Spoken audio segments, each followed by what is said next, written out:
जबकि ये तय हो गया है कि आपके पीसीएस के पेपर से ऑप्शनल विषय समाप्त कर दिए गए हैं।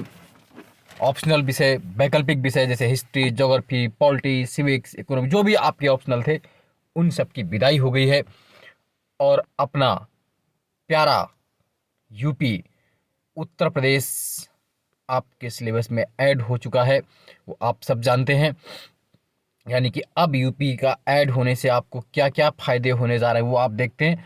जब आपके पेपर में 200 और 200 200 और 200 नंबर के दो पेपर यूपी स्पेशल जुड़ जाएंगे, यानी कि अब आपको बांदा के कालिंजर से लेकर के, पीलीभीत की बांसुरी से लेकर के, कन्नौज के गट्टे से लेकर के, मैनपुरी की नून खटाई से लेकर के, कानपुर देहात के जस्ते के बर्तन से लेकर के, बलिया की बिंदी से लेकर है ना, अमरोहा के वाद्य यंत्रों से लेकर के, अलीगढ़ के ताले से लेकर के, सहारनपुर की कास्ट नक्काशी और बरेली का सुरमा तक पढ़ना पड़ेगा। तैयार रहिए इन चीज़ों के लिए अपने आप को। चाहे काला नमक चावल की बात करें, चाहे हम जरी जरदोजी की बात करें, चाहे हम बनारसी साड़ियों की बात करें, चाहे हम लेदर गुड्स की बात करें, चाहे हम आगरे के पेड़ा की बात करें, चाहे मथुरा के पेड़ा की बात करें, चाहे ललितपुर की भगवान कृष्ण की मूर्तियों की बात करें, या झांसी के किले की बात करें, या फिर बिठूर नाना साहब पेशवा की बात करें, या फिर फतेहपुर बिंदकी में 52 इमली का पेड़ हो, या कानपुर देहात का प्रसिद्ध तालाब हो, शुक्ल तालाब हो, या फिर प्रयागराज में लेटे हुए हनुमान जी का मंदिर हो, अच्छे वट हो, या प्रयागराज का स्तंभ हो, या फिर आप कानपुर नगर में स्थित भीतरगांव स्थित प्राचीनतम मंदिर की बात कर लें, या देवगढ़ स्थित दशावतार मंदिर की बात करें, या फिर बाबा काशीनाथ विश्वनाथ का जो कॉरिडोर है, या फिर अवध का विश्व प्रसिद्ध बनता हुआ भगवान राम का विश्व विशालतम भव्य मंदिर हो, या फिर बाराबंकी की देवा शरीफ, या लोधीश्वर महादेव, या फिर मेरठ में नौचंदी का मेला हो, या फिर शाकंभरी देवी सहारनपुर हो, इन सब तथ्यों को समेटते हुए अब आपको जुटना पड़ेगा उत्तर प्रदेश के मैटर पर।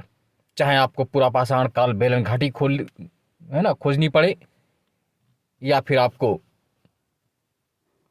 मध्यकालीन फतेहपुर सीकरी और आगरा के शान वैभव को देखते हुए आधुनिक भारत के झांसी, लखनऊ, अवध को और शाम अवध से सुबह बनारस तक सफर करना पड़े, इन सब तथ्यों को गूढ़ गूढ़ रटते हुए आपको यूपी में जूझना पड़ेगा और आपके लिए बहुत ही फायदे का सौदा साबित होगा। अब क्रिकेट के मैच पर सभी प्लेयर इक्वल होंगे और आपको बेहतर प्रदर्शन करने का मौका मिलेगा। अभी तक जो ऑप्शनल में मैथ्स, केमिस्ट्री, फिजिक्स वाले अपनी लीड लेते थे उनके लिए अब आपको बराबर कर दिया। हालांकि कुछ वर्ग अभी भी खुश नहीं, तो सभी तो खुश हो नहीं सकते। निंदक नियरी राखी आंगन खुटी छवाए, है ना, कितनी भी आप अच्छा काम कर ले कुछ ना कुछ दिक्कत होगी। कर मेन बात यहां पर यह है कि अब आपको यूपी में बहुत डीप पढ़ना पड़ेगा। उत्तर प्रदेश जो भगवान राम, कृष्ण, बुद्ध सबकी धरती, आप उन सबको पढ़ना पड़ेगा।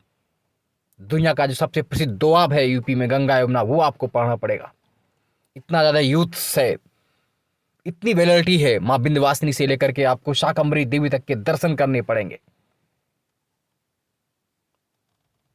बहुत ज्यादा ही आपको किलों के बारे में, महलों के बारे में, हिस्ट्री के बारे में, इतिहास के बारे में सब कुछ पढ़ना पड़ेगा।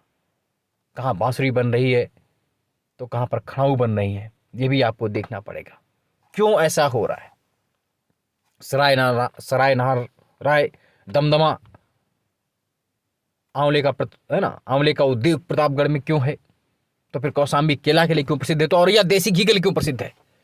तो अपना फर्रुखाबाद आलू के लिए विश्व प्रसिद्ध क्यों? खास तौर से भुने हुए आलू यहाँ क्यों प्रसिद्ध है, ये भी आपको देखना पड़ेगा।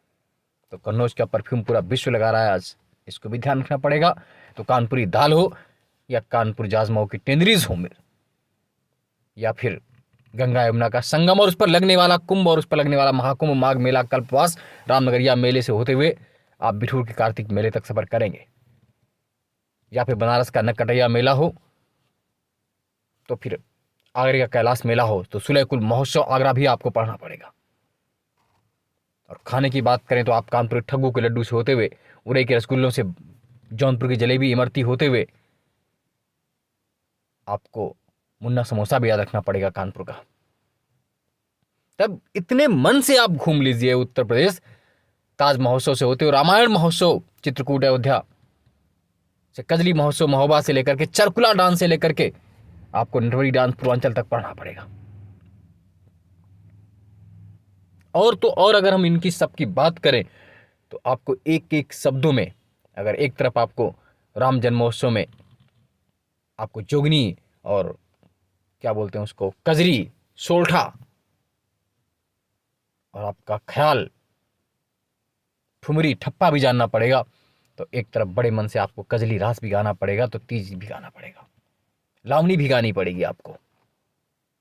तो चरकुला डांस से लेकर के दीवारी डांस तक आप बुंदेलियो, हमने सुनी बुंदेलियो हरबोलो की मुख्य कहानी होती, बुंदेली और हरबोली दोनों के कल्चर को समझना पड़ेगा। पश्चिमी हिंदी से लेकर के भोजपुरी की मुस्कुराहट तक आपको पढ़नी पड़ेगी। तो कानपुर और लखनऊ की मध्य की जो संस्कृतनिष्ठ शुद्ध साहित्यिक हिंदी है, तहजीब सीखनी हो तो अवध जाइए वाली, वो हिंदी भी सीखनी पड़ेगी।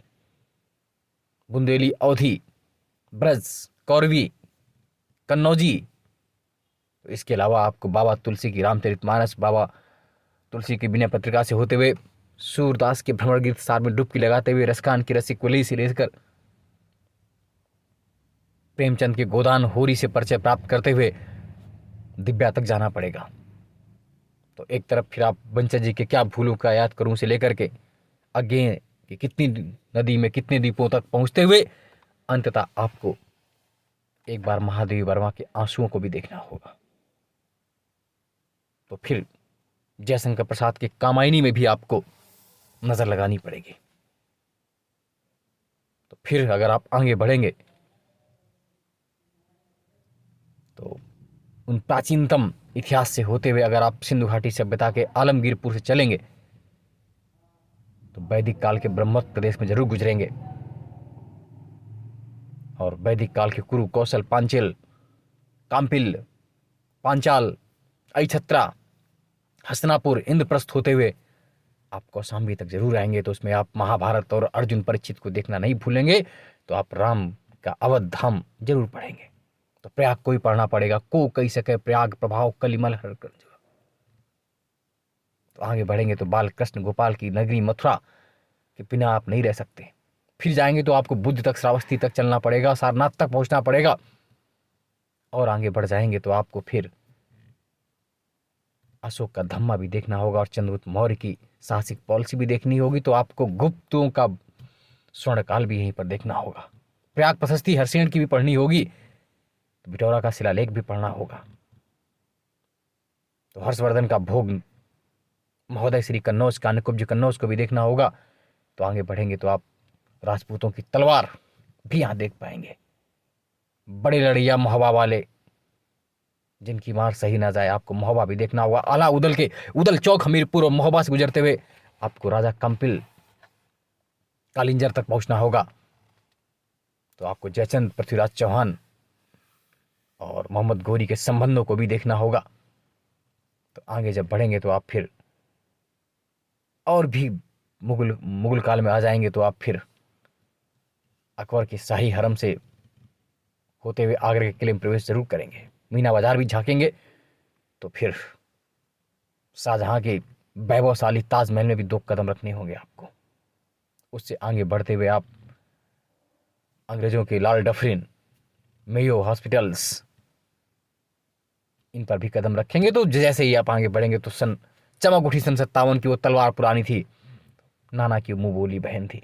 रानी लक्ष्मीबाई को आप झांसी, बनारस, बिठूर में देखना चाहेंगे। बिठूर नाना साहब को भी देखेंगे आप। तो तात्या टोपे का नाम भी रखेंगे। तो अजीजन बेगम भी पढ़नी पड़ेंगे आपको, अजीमुल्ला खां भी देखने पड़ेंगे आपको, खान बहादुर खान की ओर नजर करनी पड़ेगी। इतना ही नहीं, झलकारी बाई के शौर्य को भी याद रखना होगा। और आगे बढ़ेंगे तो फिर आपको पंडित मदन मोहन मालवीय से लेकर के पंडित मोतीलाल नेहरू से होते हुए आपको गांधी के युग तक पहुंचना होगा। और इनमें गोविंद बल्लभ पंत को भी नहीं भूलना होगा। तो फिर एक तरफ मदारी पासी मिलेंगे तो एक तरफ बाबा रामचंद्र भी होंगे। तो दूसरी तरफ प्रसिद्ध कानपुर का डीएवी कॉलेज होगा। तो उसमें आपको एचआरए, सचिन सान्याल, भगत सिंह, सुखदेव, चंद्रशेखर आजाद को याद रखना पड़ेगा। तो फिर आगे बढ़ के आप काकोरी ट्रेन भी नहीं मिल पाएंगे, तो चौरी चौरा भी आपको याद रखना होगा। एचआरए का मुख्यालय आगरा भी याद करना पड़ेगा आपको, ऐसा नहीं। तो आप प्रसिद्ध 27 फरवरी 1931 को Alfred park, Chandrashekhar Azad park, Prayagraj को भी याद रखेंगे, जहां पर एक मतवाले ने अपनी ही कनपटी पर बंदूक चलाकर देश के लिए शहीद हो गए थे। तो भगत सिंह, सुखदेव, राजगुरु को भी आप नमन कर पाएंगे। इस तरह बढ़ते बढ़ते आप इस यूपी की महान गाथा को सुन पाएंगे, जिसकी गाथाएं गंगा यमुना लगातार गिनाती रहती हैं। आप लगातार इनसे रूबरू होइए, पूरा यूपी आपको पढ़ना पड़ेगा, और यूपी में क्या है क्या कुछ नहीं है वो आप सब जान पाएंगे। यूपी में हमारा यूपी कितना बेहतर यूपी है, उस सब की जीएस को आपको पढ़ना होगा। आप चाहें तो बेलन घाटी चले जाएं, मिर्ज़ापुर पहुंच जाएं, चाहें तो आप कैमूर और सोनाकर की पहाड़ियों को देख लें, और चाहें तो आप मथुरा में लट्टमार होली में अपने आप को सराबोर कर लीजिए। बरसाने की जो लट्टमार होली है, तो फिर आप एक बार शाम बनारस कर लीजिए, सुबह बनारस कर लीजिए, और शाम अवध, मणिमणिका घाट और जो प्रयागराज का वैभव है उसकी हस्ती भी आपको देखनी होगी। तभी जाकर के आप उत्तर प्रदेश से आगे बढ़ पाएंगे, क्योंकि यूपी नहीं देखा तो कुछ नहीं देखा। अब आप यूपी का भ्रमण भी कर पाएंगे और यूपी को जान भी पाएंगे। उत्तम प्रदेश उत्तर प्रदेश और आपके सभी परीक्षार्थियों के हित के लिए ये निश्चित रूप से आपको सफलदायक होगा। और आज इतना ही करेंगे, आपको भली भांति मालूम है कि इसमें क्या क्या जोड़ दिया गया है। एक बार चाहे तो न्यूज़ हम जरूर सुन लेंगे, देख लेते हैं। पीसीएस मुख्य परीक्षा से वैकल्पिक विषय की अनिवार्यता समाप्त, प्रदेश कैबिनेट ने नियमों को बदलावों को दी मंजूरी। प्रदेश सरकार ने सम्मिलित राज्य प्रवर्धन सेवा पीसीएस की मुख्य परीक्षा से वैकल्पिक विषय की अनिवार्यता को समाप्त करने संबंधी प्रस्ताव को मंजूरी दे दी है। इसके स्थान पर उत्तर प्रदेश से जुड़े हुए सामान्य ज्ञान के 2 प्रश्न पत्र जोड़ दिए गए हैं। सूत्रों ने बताया है कि मुख्यमंत्री की अध्यक्षता में संपन्न बैठक में कार्मिक विभाग ने इस प्रस्ताव पर विचार हुआ। कैबिनेट ने सम्मिलित राज्य प्रवर अधीनस्थ सेवा मुख्य परीक्षा और परीक्षा योजना पाठ्यक्रम संशोधन संबंधी प्रस्ताव को पास कर दिया गया है।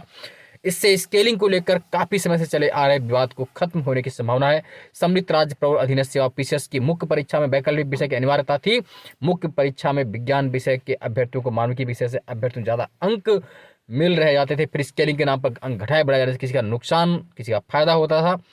अतः अब यूपी में वैकल्पिक विषय की अनिवार्यता समाप्त हो गई है। तो आज के लिए इतना ही। जय हिंद, जय भारत, धन्यवाद। जुड़े रहिए, पढ़ते रहिए, और पूरी यूपी की सीरीज इसी चैनल पर आप सब्सक्राइब कर लीजिए, लाइक शेयर करना भूलें, निःशुल्क मिलेगी।